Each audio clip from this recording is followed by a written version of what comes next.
네 번째 파라샤 민수기 6장 22절에서 7장 89절까지입니다. 그리고 오늘은 쉐미 야절의 제8일 성회가 있는 제8일째 되는 날이죠. 오늘 본문은 그러면 내가 그들을 축복하겠다. 이게 김혜구 목사님 강의하는 제목이고요. 아론의 축복, 아론 블레싱과 또 성막 봉헌식에 대한 내용입니다. 아론 블레싱. 우리는 교회에서 보통 사도 바울이 한 그 고린전서인가 후서에 나오는 블레싱이죠. 성령, 성부, 성자, 성령 이렇게 하는데 전통적으로 원래는 아론 블레싱이 더 오리지널이죠. 오리지널을 해야 되나요? 원래 해야 될 것들이죠. 그 아론 블레싱을 당연히 의미를 잠깐 살펴보려고 합니다. 그리고 제2성전 시대, 즉 예수님이 살아계시던 그 시대에는 당연히 아론 축복이 있었고요. 제사장들이 매일 드리는 제사에서 나올 때마다 손을 이렇게 여러 모양으로 해서 쉰, 예루살렘을 보호하는 엘샤다이를 상징하는 쉰을 이니셜로 해서 제사장들이 이렇게 해서 축복했다고 하죠.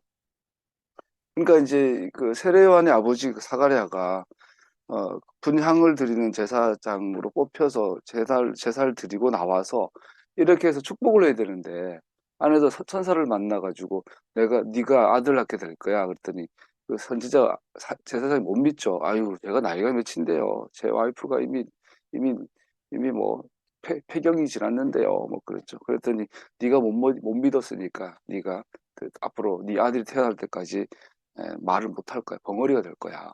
그리고 네 아들의 이름을 요한이라고 지어라. 그리고 나왔는데 혼자 그 성소에서 한 경험이니까 이 스가랴 선지자 스가랴인가 세례요한의 아버지는 이건 뭐 어디 가서 증명할 방법이 없는데 이제 다 사람들 기다린 거예요. 이제 성소에서 나와서 축복해 주길 기다렸는데 이제 벙어리가 된 거예요. 말 못하고 어버버 하는 거죠. 그러니까 그 소문이 순식간에 전국에 다 퍼졌죠. 그러고 나서 이제 썼겠죠. 글로 썼겠죠. 천사를 만났는데 천사가 내가 아들을 준댄다. 걔가 요한이란다. 근데 걔가 엘리야의 심정으로 메시아가 오는 거예요. 오는 첩경, 지름길을 예비한 자란다. 이게 이제 순식간에 확 커지니까 이 벙어리로 한 것이 사기 아니면 기적이잖아요. 그렇게 이제 그때 아론 블레싱이 못했다라고 우리가 생각을 볼 수 있겠죠. 정확하게.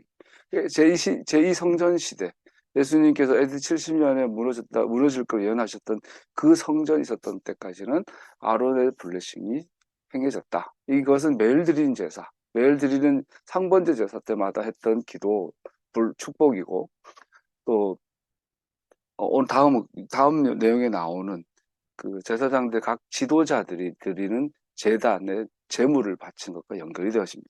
그래서 지난주 나시린도 나도 대제사장처럼 하나님 섬기고 싶어. 오케이.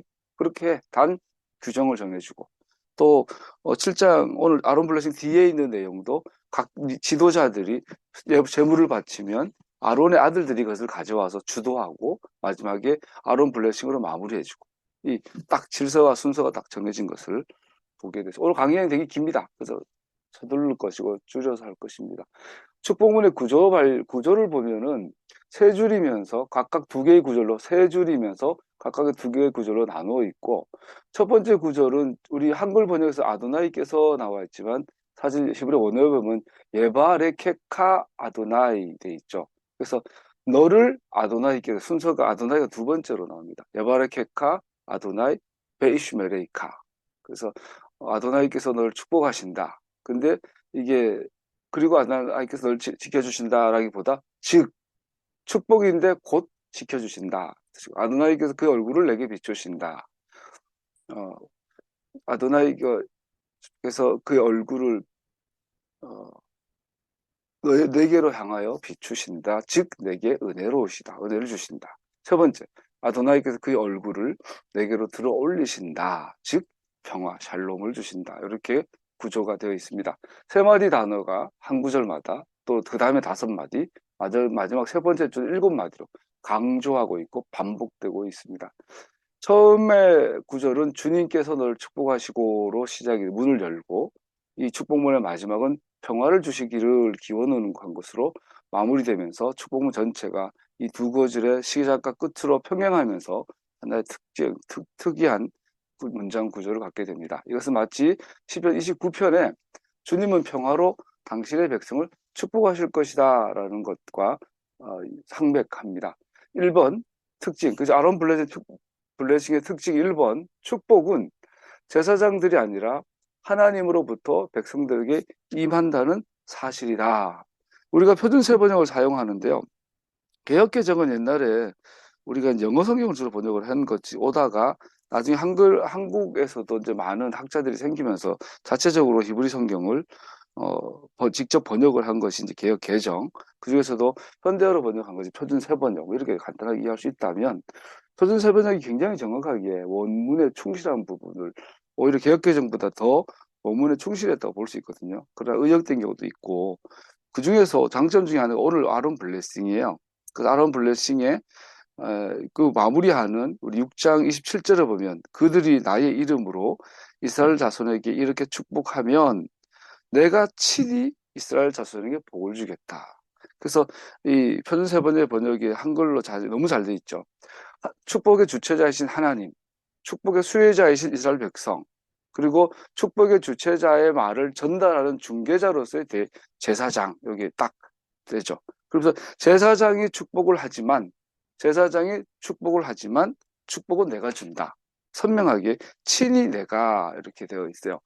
그래서 우리가 분명해야 될 건 축복은 하나님이 주시는 복은 반드시 하나님 자신으로부터 오는 거다. 제사장이 주는 게 아니다.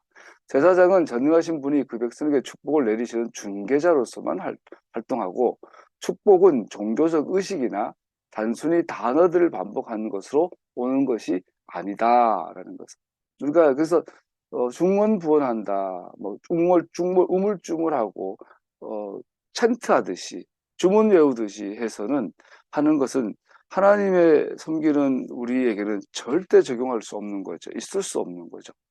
요즘 뭐 할렐루야 방언 이거는 전혀 성경적이잖아요. 랄랄라 방언 이런 것들.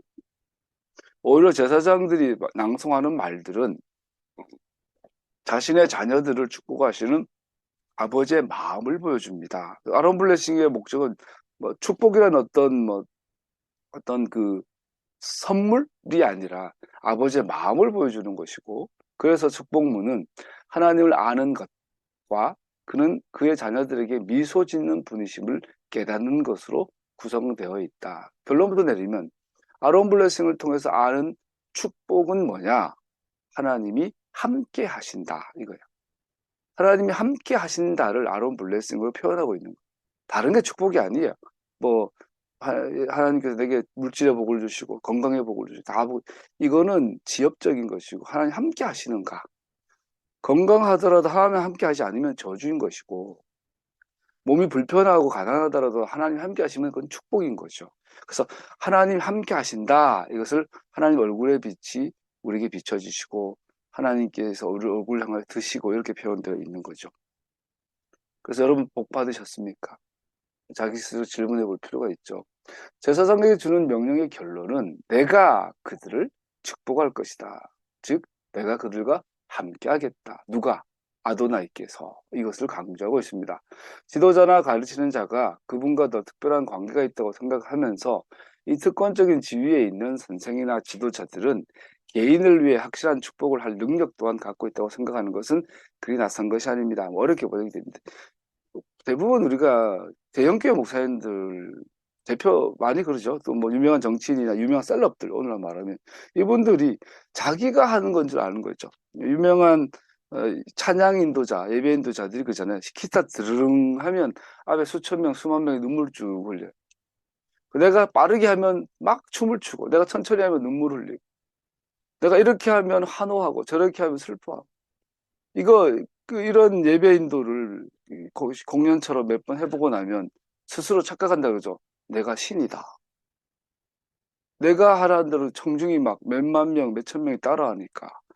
이렇게 되기 쉽다라는 거죠. 지도자들은 내가 하는 거다. 그러나 하나님은 당신을 즐겁게 섬기는 사람들을 축복의 사역자들로서 사용하시지만 축복은 하나님으로부터 오며 그를 섬기는 모든 자들은 단순히 무가치한 종일 뿐이다. 누가복음 17장에 보면 아주 그 밭에 가서 일하다가 너무 피곤한데 들어왔더니 주인이 그래요. 가서 저녁 차려라. 그러면 종은 왜요? 아, 피곤한데, 바쁜데, 뭐, 그런, 그런 말 할 수가 없어요. 무조건, 네. 그 돌아서서 손을 씻고 열심히 최선으로 진심을 다해 저녁을 준비해서 주인의 상에 내어놓으며 옆에 서서 기다려서 주인이 식사 다 할 때까지 수종을 들어요. 그러면서 하시는 말이 맛있다, 잘 먹었다 할 필요가 없어요. 왜? 나는 무익한 종입니다. 무가치하다라는 것이 가치가 없다, 하찮다 뜻이 아니라 이 축복에 있어서 내가 할 수 있는 게, 내가 줄 수 있는 게 없습니다. 나는 전달자일 뿐입니다. 이 뜻이 나는 무익한 종입니다. 라는 것이거든요. 그 무익한 종, 이것을 옛날에 김상환 목사님은 한국의 정서로 이제 머슴이라고 했어요. 되게 감동받았는데, 최근에 김상환 목사님 머슴이 아니라 킹이 됐죠. 이재명 대표가 머슴 정치를 이야기하는데, 끝까지 머슴 정말 했으면 좋겠네요. 안 돼. 머슴 역할을 할 정치인들이 대통령이 나와야 될 텐데요. 축복은, 그래서 정의를 내리죠. 축복이란 전능하신 분과의 개인적 교제에 있다. 그죠?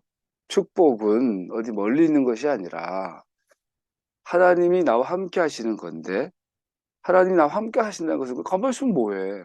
하나님이 나와 함께 하신다는 것은 내가 그분과 지금 언제나 내 삶의 모든 영역에서 그분과 친밀하게, 즉 그리고 개인적으로 교제하고 있는 것, 이것이 축복이에요. 그래서 이런 것은 다 복받았고, 매 순간 복을 받을지 저주를 받을지 우리는 매 순간 결정할 수 있어요. 축복은 전능하신 분과의 개인적인 교제에 있습니다. 축복. 두 번째, 축복은 일상의 삶 속에서 하나님의 손길을 알고 기대하는 것에서부터 옵니다. 자, 그러면 하나님이 나와 함께 하시고 내가 그분과 함께 있는 것이 기쁘고 즐겁고 하나님을 생각하고 기도하고 그 말씀을 묵상하고 하나님께 예배드리는 것이 개인적 교제하는 것이 축복이고 즐거운데, 그럼 그것만 끝이면 서로 누가 키우냐? 먹고 살아야 될 거 아니야. 그때 하나님이 그렇게 우리 가운데 친밀하게 계시면 우리를 인도하셔요. 복락의 땅으로. 일상의 삶 속에서 하나님의 손길을 알고 기대하는 것에서부터 하나님의 축복은 또 구체적으로 실제적으로도 오지요. 그래서 랍비들은 아로블레식의 첫 번째 예바레케카, 주님께서 예바레케 바룩 바라카, 너를 축복해 주시며, 이것을 기본적으로 물질적인 것으로 이해해요. 하나님께서 우리에게 축복해 주시는데 물질적으로 현생에서 잘 되게 하시며, 이거 축복으로 실제 이해해요. 이거는 기복신앙이 아니에요. 하나님이 우리 함께 하시면 자연스럽게 축복은 따라오거든요. 그리고 예바레케카 아도나이 베이슈메레이카 샤마르, 너를 to keep, to guard 해주시며, 너를 보존해 주시며, 네가 이 땅에서 물질적으로, 물리적으로, 현생적으로 축복을 받았는데 이 축복이 하나님으로부터 온 것이기에 다른 누군가가 뺏어가지 못하도록 내가 지켜주겠다라고 이해를 하는 거죠. 굉장히 일리가 있고 우리는 그렇게 이해해도 무방하지요. 여러분, 예수님을 잘 믿으면 평생 가난할 수는 없어요. 디사이플린, 훈육을 위해서 실패와 가난이 주어지지만 신앙생활 정상적으로 하면 정말로 먹고 사는 거 해결돼요. 건강도 해결돼요. 그것이 기복신앙으로 빠져가지고 아주 돼버리는 것이 지극히 문제지만 하나님 우리 함께 하신 것 자체가 축복인데, 그렇다면 우리의 인생은 정말 특출하진 않지만 이 땅에서 명예를 지키고 명예를 지키고 경건한 삶을 살고 하나님의 스케줄을 따라갈 수 있는 정도의 최소한의 축복을 받아요. 그러다가 특별하게 정치인이나 리더라 권력이나 특별한 재벌 준하는 축복을 받을 수도 있죠. 그런 특별한 경우들이고, 일반적으로 우리 일상의 삶 속에서 하나님의 손길을 알고 기대하는 것에서부터. 그래서 여러분, 마음의 경영은 사람에게 있으나 그것을 이루는 분은 하나님이시다. 너는 마음에 염려하지 말고 근심하지 말아라. 하나님을 알고 그를 믿고 그를 의지하고 하루하루 살아라. 그렇게 살아보십시오. 5년, 3년이 지나면 정말 잘 되게 될 겁니다. 이거는 뭐 제가 기복천장 아는 거 아시잖아요. 그래서 축복이 여러분과 저 앞에 항상 놓여 있습니다. 행운이 아니라 우연히 찾아오는 얼떨결에 찾아오는 행운이 아니라 축복이 우리한테 항상 놓여 있습니다. 그 축복의 길은 하나님을 기뻐하고 지금 하나님의 뜻을 구하고 하나님과 교제 가운데 있으면서 하나님의 뜻을 따라 결정하고 선택하고 나아가는 것입니다. 이번에 세미나절의 제8일로서 오늘로 다시 새롭게 시작하시길 축복합니다. 새로운 시작. 오늘로 우리는 다시 시작합니다. 두 번째, 아론의 축복문의 특징은 나시린 서약과 제사에 헌신하는 것 사이에 샌드위치가 되어 있습니다. 백성들 향한 제사장들의 축복은 필연적으로 전체 희생제사 제도와 미식한 성막에서의 섬김과 연결되어집니다. 완전한 거룩하심에 거하신 우리 하나님은 그의 거하시는 곳으로 우리를 인도하시는 길을 확실하게 하셨습니다. 그는 우리를 깨끗게 하셨고 당신의 영광을 위한 집으로 우리를 만드셨습니다. 우리를 죄인인데 의인으로 만들어버리시고 흔들림 없는 의인으로 만들어버리시고 당신을 만나고 당신의 음성을 듣고 그 복회까지 가는 길을 완전하게 구축을 해놓으셨다는 거죠. 십자가의 길이죠. 그가 사용하신 수단들은 오직 그의 거룩한 본성을 만족시키기에 충분한 수단들입니다. 흠 없는 분이 죄의 대가를 지불하는 것, 구속의 길, 성막에서 보여주는 희생제사, 번제단에서 희생제사, 물두멍과 성소로 이어지는 메노로와 떡상과 분향단과 법궤로 이어진 이 길은 정확하게 십자가에 달리신 예수님의 희생을 표현하고 상징하고 나타내는 그림자인데, 즉 흠없는 분의 우리를 대속하여 죽어주심으로 죄를 제거하여 주심으로 받는 것이 축복이다라고 오늘 아론의 이 블레싱 위치가 보여주고 있는 거죠. 흠 없는 분이 죄의 대가를 지불하는 것. 제단 봉헌에 희생된 동물의 수는 굉장합니다. 오늘 읽어보시면 전체가 252마리예요. 소와 양과 염소가. 여러분, 소와 양과 염소 252마리를 12일 동안 잡아야 되면 이거는 뭐 어마어마한 도축이죠. 피냄새, 알이 막 어마어마한 핏덩어리, 피해 제사예요. 피해 제사. 근데 이 엄청난 희생이 보여준 것은 뭐냐면 예수님의 희생이 우리의 죄를 1.1도 남지 않도록 완전하게 제거하신 것을 보여주는 거예요. 더구나 제단에서는 성막이 어떤 기구들보다 더 많은 점을 들어주는 번제단에서 그 교훈은 명확합니다. 하나님의 무한하신 공의는 백성들의 선한 행위 때문이 아니라 죄에 대한 대가 지불로, 즉 흠없는 자가 죽고 죄 있는 자가 죽게 되는 것으로, 죄 없는 자가 죽게 되는 것으로 만족되어진다는 것입니다. 하나님께서는 그의 백성들을 당신의 임재하심으로 축복하실 수 있는데 이는 오직 그들의 죄가 속하여졌을 때, 즉 깨끗하게 씻겨졌을 때에만 가능합니다. 자, 결론 내리면 축복이란 하나님이 우리와 함께 하시는 것 자체가 축복인데, 문제는 하나님이 우리와 함께 하시려 했더니 하나님은 흠없고 깨끗하고 거룩한 분인데 우리는 죄인이란 말이에요. 죄인이 하나님과 함께 할 수가 없어요. 자석의 N극과 S극이 절대로 N극, S극 만나는구나. 서로 밀어내는 것처럼 의와 불이, 죄는 만날 수가 없어요. 문제는 그러면 두 존재가 만나기 위해서는 하나님이 불의해지든지 우리가 의로워지든지 해야 되는데, 하나님은 빛이시라 죄가 없어. 하나님은 불의해질 수 없는 분이 완전한 영원한 분이시기에 우리가 의로워질 수밖에 없는 거야. 근데 문제는 우리가 의로워지려면 우리의 죄가 해결이 돼야 되는데 우리 죄인이 어떻게 자기 죄를 해결을 해요? 얼룩말이 어떻게 자기 얼룩을 씻을 수 있겠어요? 그러니까 우리는 어떻게 해야 돼요?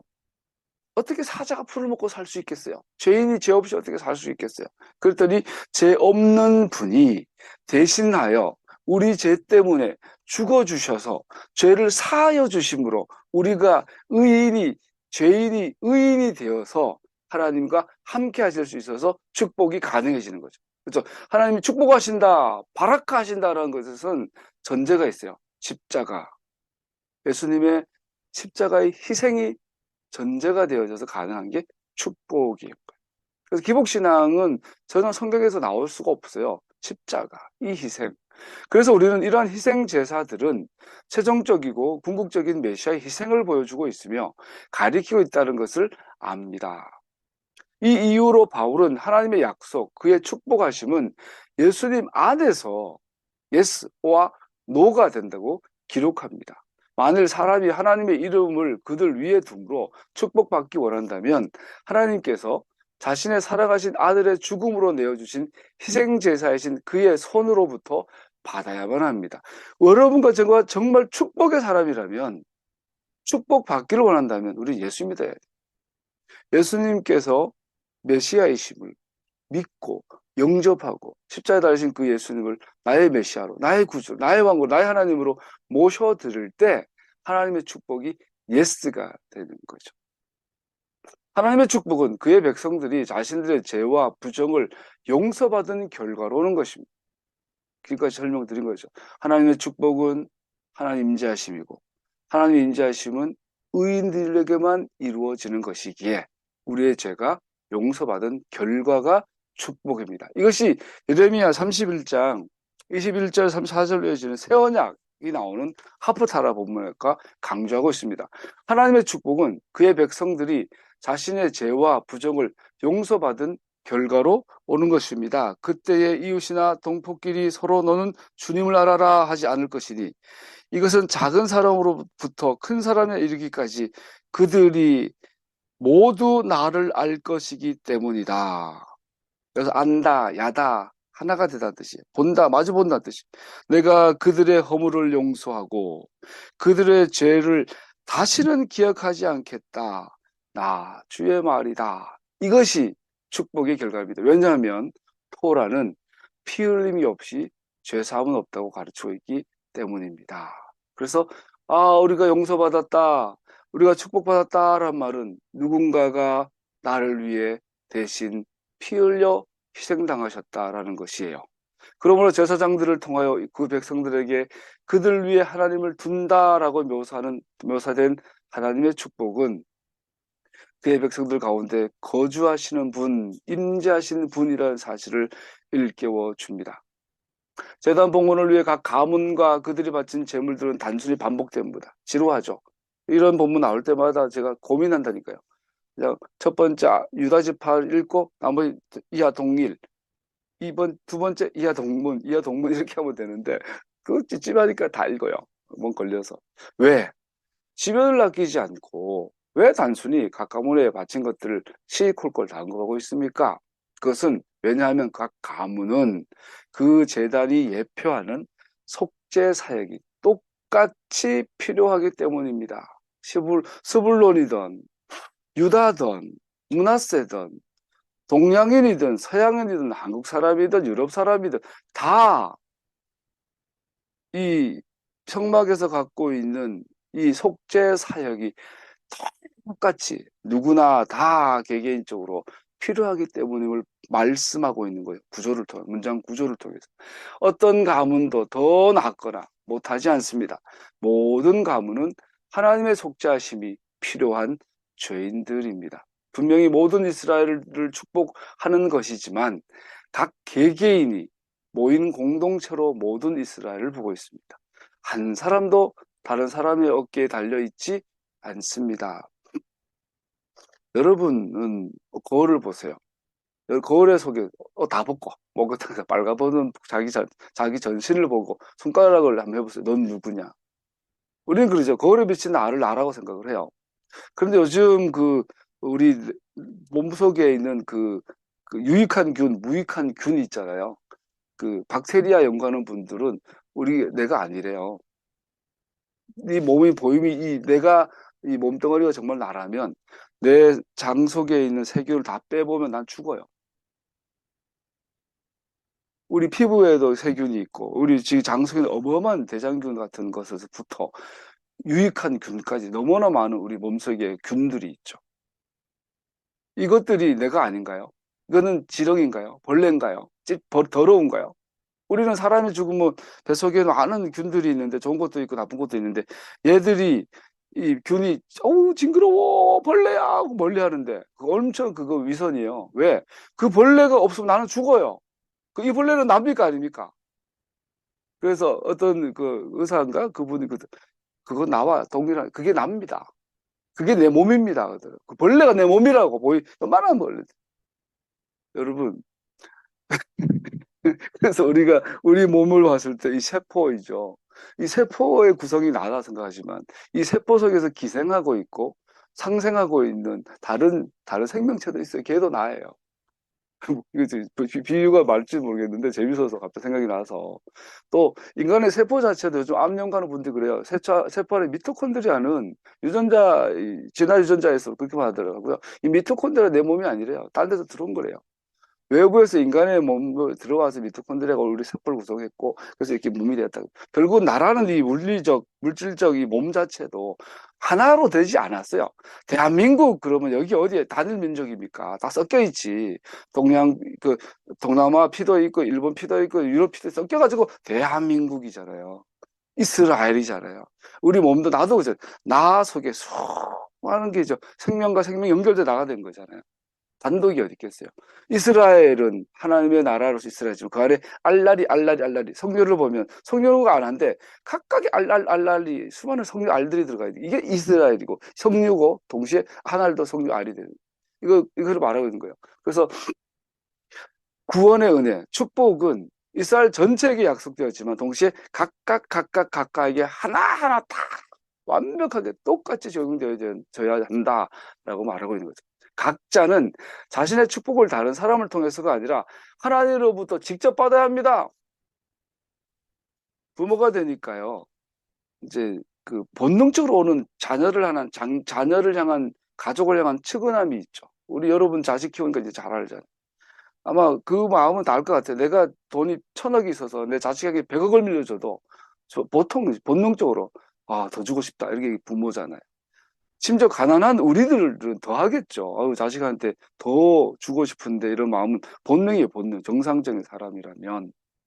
그런데요, 알잖아요. 예수 믿는 것은 못 물려주잖아요. 예수 믿고 구원받고 하나님 나라 백성으로서 축복받고 영원한 생명을 얻는 것은 우리가 못 해주잖아요. 지가 하나님 앞에 서야 하잖아요. 그래서 우리가 해줄 수 있는 건 뭡니까? 바른 블레싱이잖아요. 주님께서 그 얼굴의 빛을 다나에게 비춰주사, 보겸이에게 비춰주사, 은혜를 베풀어 주시고 우리가 해줄 수 있는 역할은 이거밖에 없는 제사장처럼 그냥 대변자라서 중개자라서 말을 전달할 뿐. 듣는 다나가 듣는 주원이가 듣는 우리 은재가 스스로 하나님 앞에서 축복을 직접 받아야 하는 거예요. 예수님을 나의 구주로 십자가에 달리신 나를 위해 대속하신 예수님으로 나를 위해 대신 피 흘리시고 고통을 당하셔서 나의 죄를 다 해결해 주셔서 하나님 앞에 나아갈 수 있는 의인으로 만들어 주신 것을 이스라엘의 메시아이신 것을 믿어야 되는 거죠. 그 믿음으로 우리는 축복의 당사자가 될 수 있는 거죠. 그것을 우리가 못 해줘요. 본인이 직접 하나님 앞에 서야죠.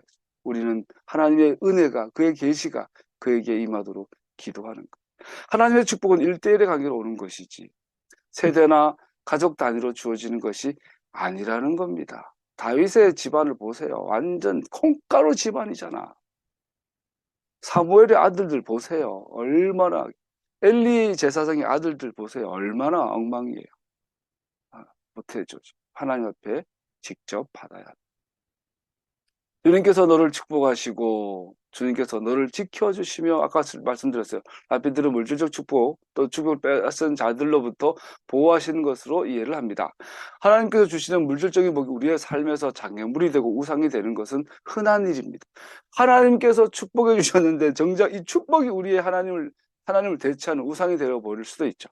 하나님께서 우리의 삶에 물질적 축복을 주시는데 우리의 마음을 지켜주시는 복을 함께 주셔서 우리가 그 부를 하나님의 영광을 가장 우선시하고 중요하게 사용하도록 하신다는 겁니다. 그 앞에 얘기하죠. 하나님께서 우리에게 물질적인 축복을 주셨는데 이 축복이 우리의 우상에 대해서 하나님을 떠나게 하는 것이 아니라 하나님께서 이 축복으로 말미암아 하나님의 영광을 가장 우선시한 대로 쓰는 축복이 되게 해달라. 샤마를 지켜주시라. 이렇게 이해한다는 거죠. 축복하심과 보호하심은 물질적인 것들을 흘러가는 것들하고 이해를 가지고 복을 받는 것이라는 의미를 잘 이해하게 됩니다. 내가 돈이 생겼어요. 내가 복을 받았어요. 이것은 움켜쥐고 가두리 해고 있는 것이 아니라 흘러보내라. 흘러보내라. 거룩하게 받아서 거룩하게 흘러보내라. 그러면 또 거룩하게 오고, 이 샘이죠, 샘. 그래서 성경에서 샘물, 살아있는 물은 흐르는 물이에요. 흐르는 물. 물질은, 축복은 흘러야 한다. 우리 전 세계 부의 흐름을 보면 왜 가난과 부가 있고 왜 빈부격차가 생기냐? 부가 막혀서 그런 거예요. 부가 흘러가고 흘러가면 지구상에 있는 모든 재화를 가지고, 지구상에 있는 모든 인간은 다 그랜저 타고 벤츠 타고 할 수 있거든요. 근데 부가 어디에서 머물러 흘러가지 않고 가두리 양식처럼 가둬버리니까 나머지는 흘러가지 못해서 가난한 자가 생기고 되는 거거든요. 하나님의 나라는 부가 흘러가는 거죠. 막힘없이. 반면에 영적인 부는 영원하다는 것을 의하게 됩니다. 보호하신다는 것은 풍요한 가운데 이 관점을 유지하도록 힘을 주는 것입니다. 오늘날 그 국민의 힘당, 국민의 짐당 사람들이 보면 기독교는 좌파죠. 빨개게 되죠.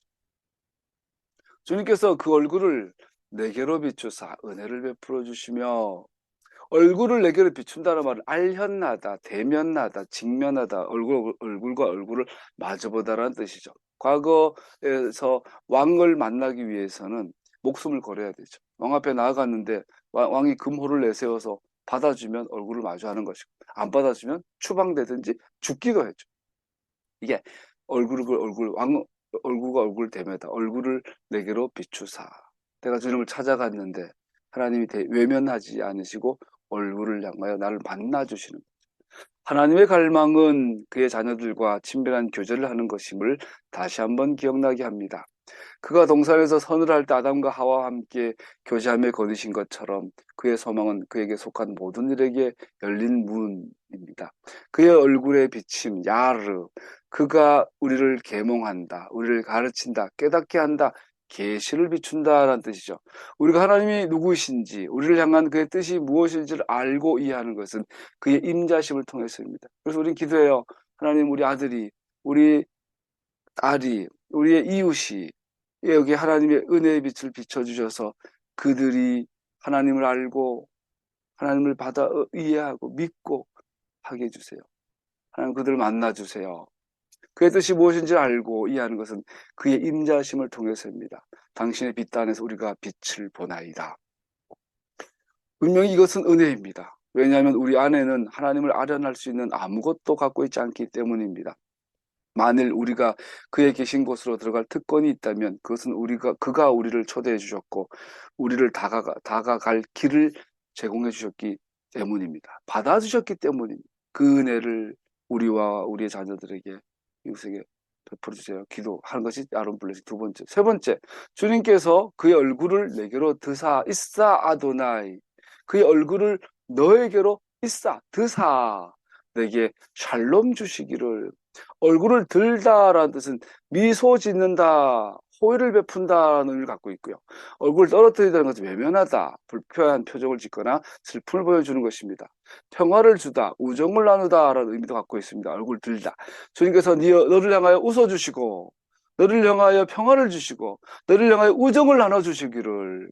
주님께서 내게 미소 지어주시고 주님의 우정을 나누어 주시고는 마지막 줄에 일반적 평범한 의미가 됩니다. 아브라함은 하나님의 친구, 모세도 하나님의 친구. 그러나 하나님께서는 선택받은 소수에게만 그의 우정을 제한하지 않으십니다.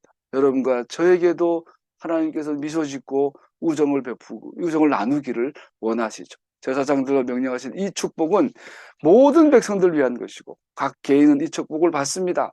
그러나 각자는 계약 백성일 때만 이 축복을 받을 수 있습니다. 예수님 믿을 때만, 예수 제기만 받을 수 있는 축복입니다.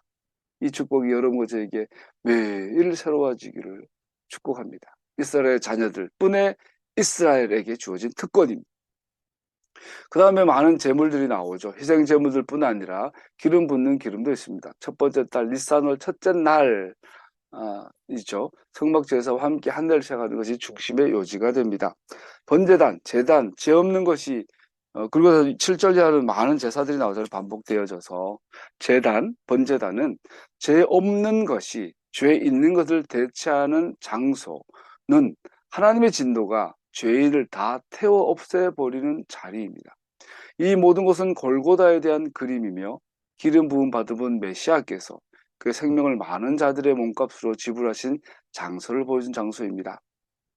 아론 블레싱을 하고 나서 곧바로 제 번제단으로 가요. 아론 블레싱은 예수 믿는 자에게만 해당된다고 했어요. 예수 믿는다라는 것은 예수 믿는 것이 뭐냐? 예수님께서 십자가에 희생당하신 것을 나를 위한 것이 그 사실을 믿는 것이 아니라 그 사실이 나에게 적용되는 것을 믿는 것이 믿음이죠. 그랬을 때 예수님께서 희생당하신 그것이 구체적으로 어떤 과정과 프로세스와 어떤 의미가 있었는지를 보여준 것이 번제단이죠. 번제단에서는 재물을 완전히 태워 없애버려요. 하나님의 진노가 죄인을 다 태워 없애버리는 것이 번제. 즉 십자가에서 주님께서 나를 희생해 주지 않으셨다면 내가 하나님 앞에서 그의 진노 앞에서 완전히 타서 저버릴 저주받은 존재인데 예수님께서 나를 대신에 고통당하 대신 죽어주심으로 내가 이 은혜를 입었구나. 축복을 받았구나 보여주는 것이 번제단의 희생제사의 자리입니다. 여기서 하나님의 축복이 실제가 됩니다. 여기서 그의 우정과 사귐이 확실해집니다. 여기서 다른 곳도 아닌 바로 여기서 번제단에서 우리는 하나님을 만날 자격을 갖게 됩니다. 하나님과 우정을 나눌 자격을 갖게 됩니다. 여기서 우리는 하나님의 축복을 받을 수혜자가 될 자격이 주어집니다. 대속의 은혜로 대신 구속해 주시는, 대신 죄를 속해 주시는 대속의 은혜로 우리가 하나님 우정을 나눌 수 있는 자리, 바로 번제단의 자리입니다. 우리의 파라샤가 마무리하는 방식을 주목하십시오. 우리 읽었던 마지막 절입니다. 모세는 주님께 드릴 일이 있을 때마다 회막으로 갔다. 그때마다 모세는 증거계와 속죄판 위에서 곧 두 그룹 사이에서 하나님에게 말씀하시는 그 목소리를 듣곤 하였다. 이렇게 주님께서는 모세에게 말씀하셨다. 만나다, 말씀하다, 증거계위, 속죄판, 이것이 최종 목적이에요. 여기를 들어가는 시작, 여기를 들어가는 문이 바로 번제단. 거기에서 죄가 대속해짐으로 말미암아 여러분과 저의 죄가 하나님의 십자가 위에서 그의 희생된 피로 말미암아 깨끗게 대속되는 그 자리, 번제단의 자리에서 하나님을 만나고 말씀을 나누는 그 자리로 가는 시작이 주어진 거죠. 시작과 끝인 거예요. 우리 하나님께서는 당신의 의지를 나타내 보이시는 자기 자신을 알게 하시는 분입니다. 하나님은 당신을 나타내는 분이신데 어디에서 나타내냐? 법궤 위에서, 속죄소 위에서. 어떻게 거길 나아가냐? 번제단으로 말미암아. 모세가 말씀드리려고 할 때마다 하나님께서는 이미 말씀하셨습니다. 그런 두 그룹 사이에 자정에 계십니다. 그룹은 그가 거룩하심을 보호하신다는 상징입니다. 하지만 그는 모세와 교제하셨고 모세를 통하여 당시 하나뿐인 보물로 세굴라로서 선택하신 백성들과도 교제하십니다. 이것은 속죄하심, 화해, 번제단에서 이루어진 일의 그림이며 사람과 하나님이 만나는 바로 그곳, 하나님의 사귐, 하나님과의 교제, 하나님의 임재, 바로 그곳, 그 자리입니다. 그럼 이 장소는 어디에 있습니까? 바로 시은좌, 속죄함이 이루어지는 자리는 희생제물의 피가 뿌려진 곳입니다. 여기서 전쟁이 끝이 납니다. 여기서 갈등이 끝이 납니다. 반역으로 자신을 만드신 분과 멀어진 사람은 전능하신 분과 사귀는 곳으로 돌아옵니다. 여기서 인간은 자신의 창조된 목적을 완성하는 길을 발견하게 됩니다. 여기서 만족함과 완전한 완성과 기쁨과 위로가 있습니다. 이 자리는 바로 샬롬의 장소입니다. 주님께서 그 얼굴을 내게로 향하여 드사 내게 평강이 있기를. 투쟁과 비탄으로 점철된 이 세상에서 죄와 그의 필연적인 죽음이 있는 이 세상에 평안의 자리, 즉 샬롬의 자리가 있게 된 겁니다. 그러면 그것은 어디에 있습니까? 그것은 우리의 구주이시며 구원자이신 우리의 주인이시고 선지자들의 약속한 메시아이신 예수와 예수님이라는 이름, 그 안에서 찾을 수 있습니다. 레위기야 31장 이하를 봅니다. 오늘 본문에 대한 하프타라에서 아론의 축복한 언급된 샬롬은 새 언약에 대한 선지자들의 예언이 완성될 때 이스라엘 나라에 실현될 것이라는 사실을 강조합니다. 아론을 통해서 주님께서 그 얼굴을 내게로 향하여 드사 평강 있기를 축복하였는데, 이 평강은 십자가에 달리신 예수님 안에 있는 자리인데, 그 자리를 예레미야는 새 언약이라고 표현합니다. 그리고 그 새 언약이란 기록된 토라가 우리의 마음에 새겨지는, 자원하여 기뻐하여 그의 토라를 기뻐하는 것을 새 언약이라고 하죠. 예수님께서는 새 언약을 자신의 죽음으로 완성하셨습니다. 그리고 이같이 식사하신 후 잔을 들으시고 말씀하셨습니다. 이 잔은 너를 위하여 쏟는 것이니 나의 새 언약의 피니라. 예수님께서 자기 자신의 죽음을 새 언약이라고 말씀하신 것은 새 언약은 이미 실현되었고 십자가 위 희생의 죽음으로 결실을 맺은 것임을 의미합니다. 쏟아부신다는 잔의 의미는 성전에서 수행된 모든 속죄 제물에서 그 피를 제단 위에 쏟아 부었던 것과 연결됩니다. 쏟아부시는 잔은 예수님의 죽음은 자연적인 것, 원수의 손에 죽은 것이 아니라 희생 제물로 죽으신 것을 상징적으로 보여준 것입니다. 이것은 죄를 사하여 주려고 많은 사람을 위하여 흘리는 나의 피, 곧 언약의 피다. 그리고 예수께서 말씀하셨다. 이것은 많은 사람을 위하여 흘리는 나의 피, 곧 언약의 피다.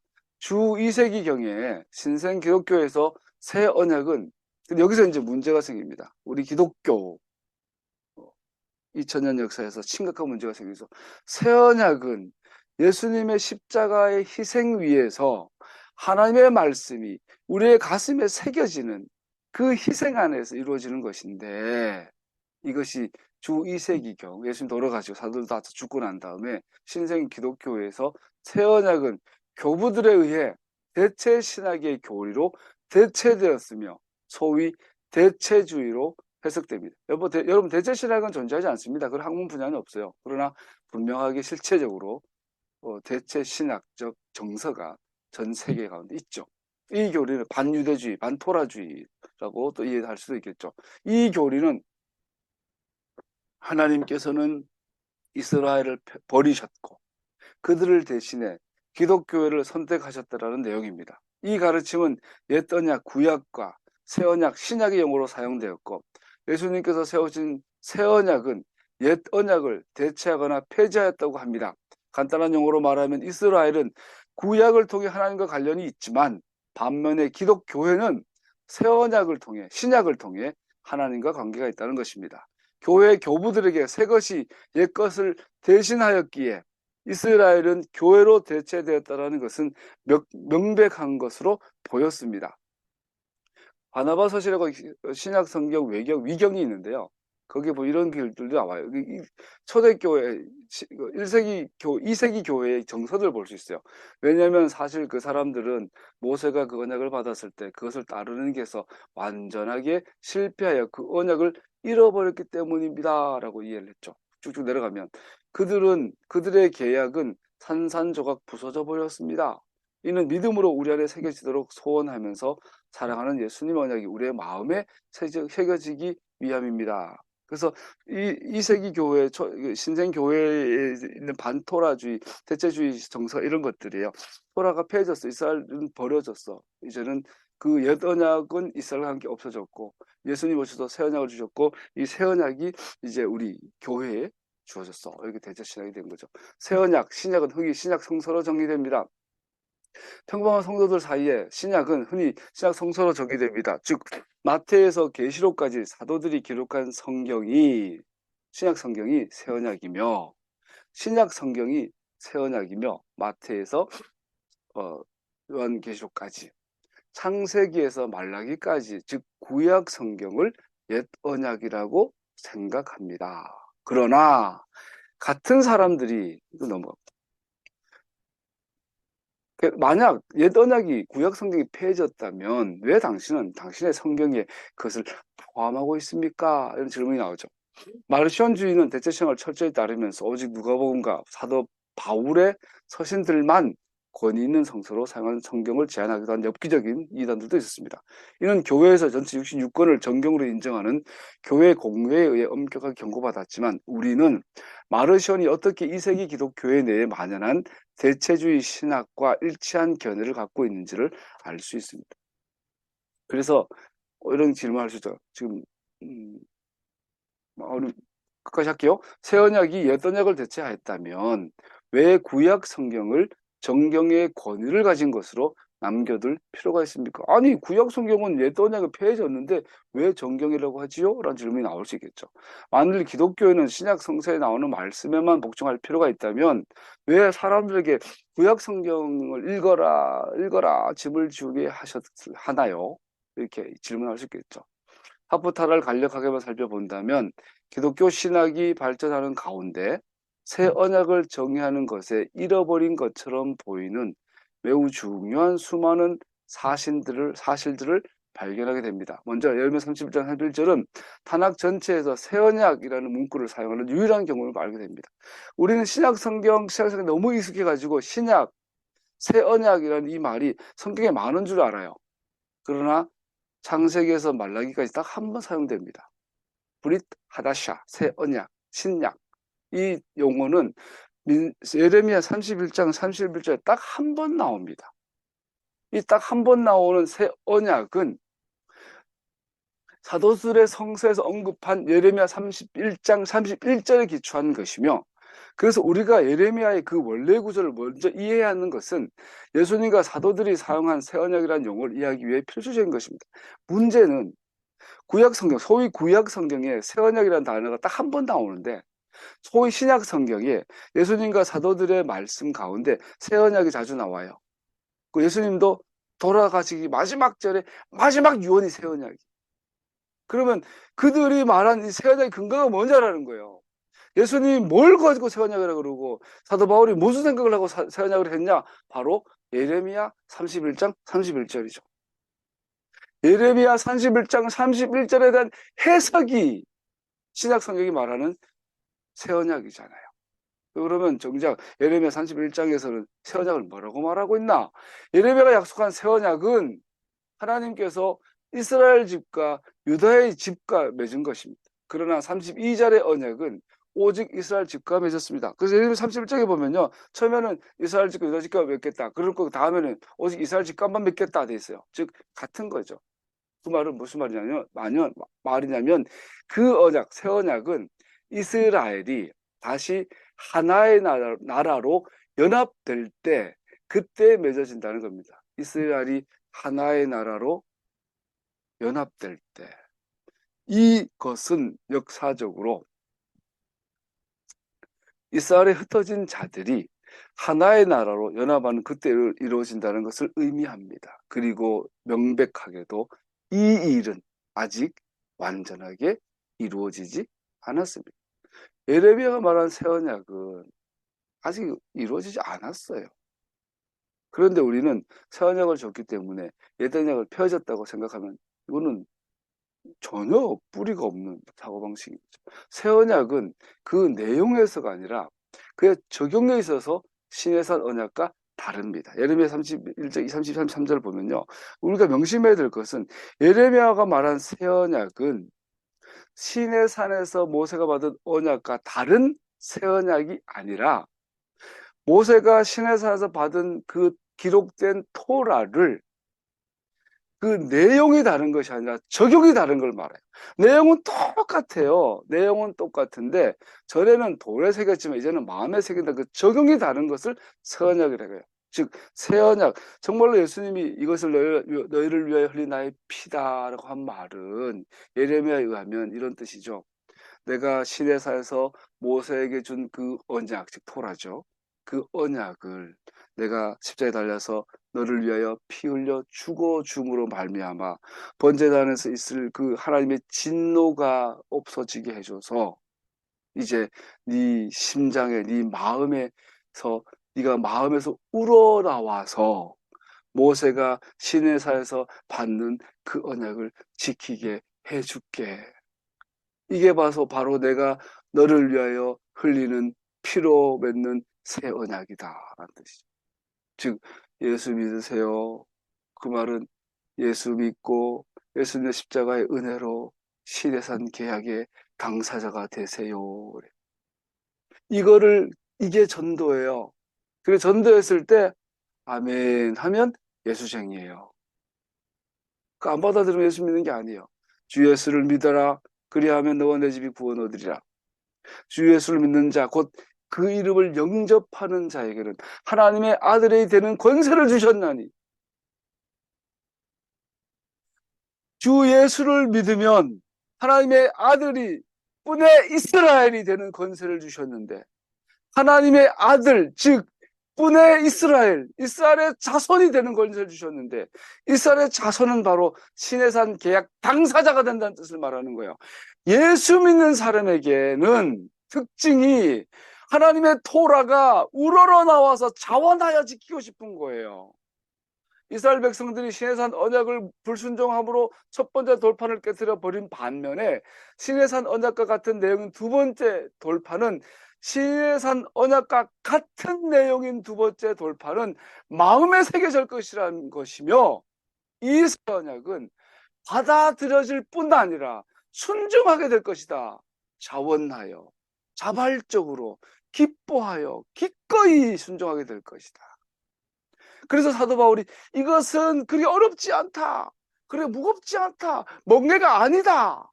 멀리 있지 않다. 가까이 있다. 마음만 있으면 된다라는, 이게 믿음이라는 거죠. 예수 믿는다라는 거죠. 그게 하나님께 이렇게 복종하는 것은 소수나 남은 자에게만 아니라 그 나라 전체에 나타날 것입니다. 예레미야가 말한 새 언약의 또 다른 중요한 요소가 이거예요.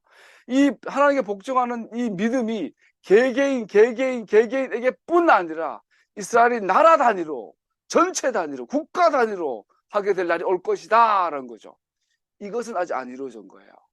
이스라엘 역사 속 세대들에게 있었던 이스라엘의 남은 자들의 믿음 속에서 진리였던 것이 이제는 작은 자에게서 큰 자까지 전체 나라로서 진리가 될 것이다. 이것은 아직도 안 이루어졌어요.